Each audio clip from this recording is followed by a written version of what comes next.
ఎక్కడ చూసినా మేడం వీడియోసే. ఈ వీడియోలో అయితే మేడం చేసే హార్డ్ వర్క్‌ని చూసి, సిన్సియారిటీని చూసి నేనైతే షాక్ అయ్యా.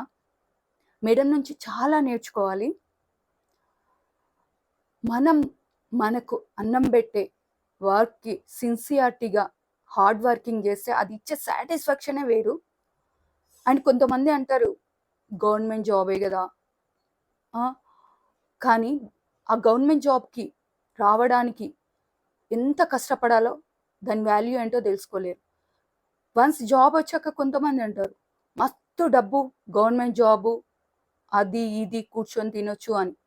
కానీ గవర్నమెంట్‌లో అయినా, ప్రైవేట్‌లో అయినా ఎక్కడైనా సరే కష్టపడితేనే మనీ. కష్టపడకుండా ఏది రాదు. సో, రాంగ్‌గా ఎవ్వరిని ఎవ్వరు జడ్జ్ చేయొద్దు.